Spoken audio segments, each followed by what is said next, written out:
Forms, and I logged into Office 365. You can see all my apps. The Forms app has the F. I'm on a computer. You can also make it on an iPad or on a tablet, I'm sure, other tablets as well, and my phone. When you make it on your phone, it's a little more limited in what you can upload and do for the media within questions, but you can do everything on the desktop pretty much that you can do on an iPad. So you can make either quizzes, oh, puppy, either quizzes or forms. I'm going to show you a little bit of each so you know what to do. I love forms, and like I said, I would do them every weekly, and I know teachers who have made like kids have made their own forms as questions for books or things like that.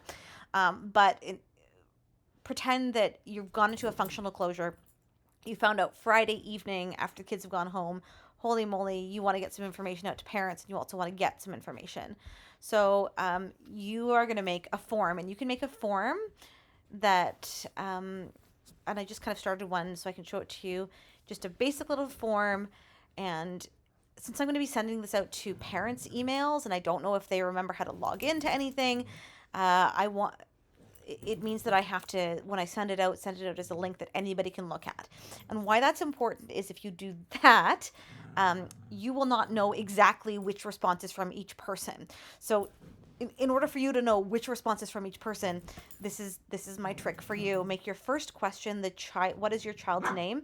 And you want to make every question a required question, because then you will know person number 1 is, Abigail, and every response is linked to Abigail. So if you have to respond, then you can respond to Abigail's parents with the information. So if this is the email that's going out because you have that functional closure and I just want to collect some information, what are you going to do? So these are the things I would want to know. Did your child bring home their pencil case Friday? Did your child bring home a silent reading book? How many children do you have at home that have to use devices next week? You might add another one like, what device will your child be using? Oh, my puppy is angry. Maple. Yeah, you need to go get that now. That's on you, girl. And then maybe I'm gonna add another question like, does your child remember their username and password for Teams? So, these are just kind of like questions that I would need to know the answer for. And actually, I can change that. This form can't be. What? This is very silly. So I'm going to actually delete this question. So I'm going to do actually choice for that. Does your child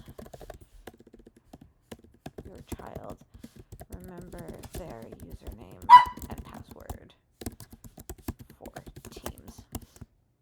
So, it might just be 6 questions, or you might add a few more that you absolutely need, and then we're going to share it. So I'm going to share it, and this is really important.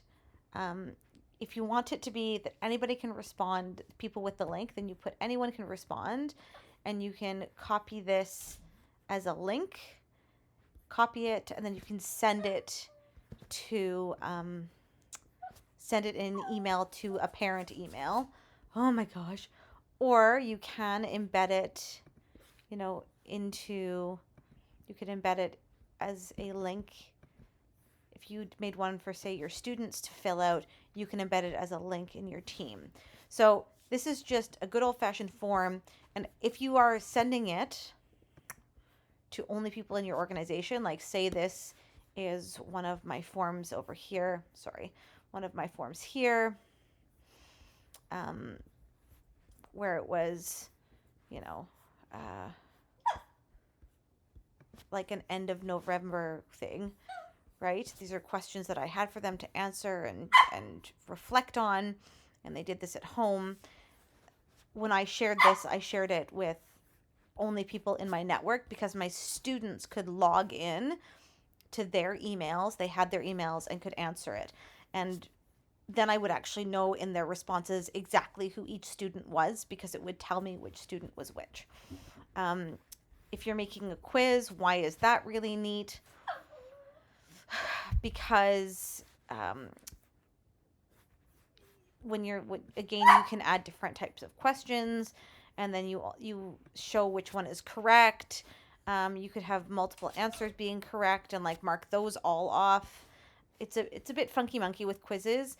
I don't actually like to use them for a real quiz. What I like to do is use them for um, something like, the reason I like them, and I made them for like a core competency reflection, is once it was embedded in a team's assignment and done, I was able to download it as a PDF and upload it to Fresh Grade. And now my son has walked into the room, so I'm going to watch this video and see if I think it has enough in it.